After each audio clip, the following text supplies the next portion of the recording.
যতই হারাম প্রেম করেন না কেন, এই প্রেমগুলো আপনাকে মনে শান্তি দিবে, এগুলো আপনাকে অস্থির করে রাখবে। কেন? কারণ এটা হারাম, এটা হারাম। আর যখন হালাল ভালোবাসা আপনি পাবেন, হালাল ভালোবাসা যেটা আল্লাহ পাক নাজিল করেন, তখন ইনশাআল্লাহ আপনার মনের মতো স্ত্রী না হলেও দেখবেন আপনি তার সাথে সারা জীবন কাটিয়ে দিয়েছেন। হালাল উপার্জনের সোর্স তৈরি করা মাত্রই বিয়ে করে ফেলতে হবে। বিয়ে ছাড়া চরিত্র হেফাজতের অন্য কোনো পদ্ধতি নেই। এই চিরকুমার সঙ্গটঙ্গ যোগ দিয়ে লাভ নাই।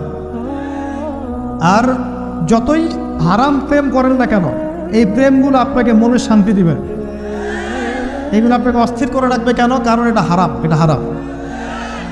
আর যখন হালাল ভালোবাসা আপনি পাবেন, হালাল ভালোবাসা যেটা আল্লাহ পাক নাজিল করেন, তখন ইনশাআল্লাহ আপনার মনের মতো স্ত্রী না হলেও দেখবেন আপনি তার সাথে সারা জীবন কাটিয়ে দিয়েছেন। কারণ এই ভালোবাসা আপনার পক্ষ থেকে আসবে। এখানে শুধু এই যে কিছু মানুষ মনে করে বিয়ে মানে যৌনতা, তাই না?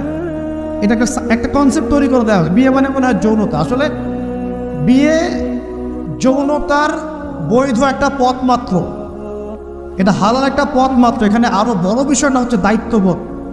দায়িত্ব, একটা মানুষের দায়িত্ব নেয়া, তার অভিভাবক হওয়া, তার সাথে জীবনের সুখ দুঃখ হাসি কান্নাকে ভাগাভাগি করে নেয়, তার সাথে জীবনের উদ্দেশ্য ফিক্স করা, কষ্ট করে হলেও সবর করে হলেও সুখে দুঃখে পাশে থাকা।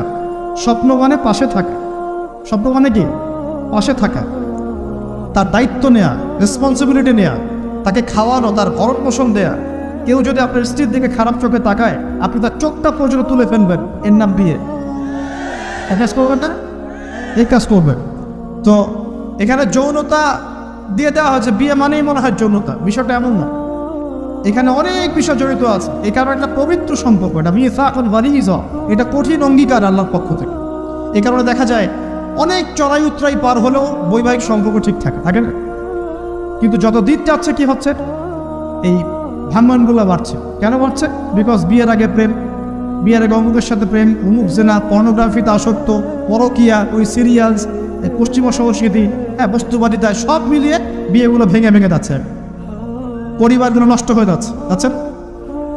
যদি আমি নিজে আপনাকে নসিহত করছি, যদি একজন স্ত্রী আপনার মনের মতো আল্লাহ পাক দিয়ে দেয় এবং আপনার এই স্ত্রীকে নিয়ে থাকার মতো, খাওয়ার মতো, বাসস্থান, অন্ন বস্ত্রের সংস্থান আছে, সচ্ছল আপনি মোটামুটি, এবং আপনি তাকে ভালোবাসেন আপনার মনের মতো, আপনি তাকে নিয়ে সারা দুনিয়ার জীবনে কাটিয়ে দেন, অন্য কোনো দিকে দেখতে যাবেন। কিছু বিষয় কোরআন সুন্নাহয় আছে যে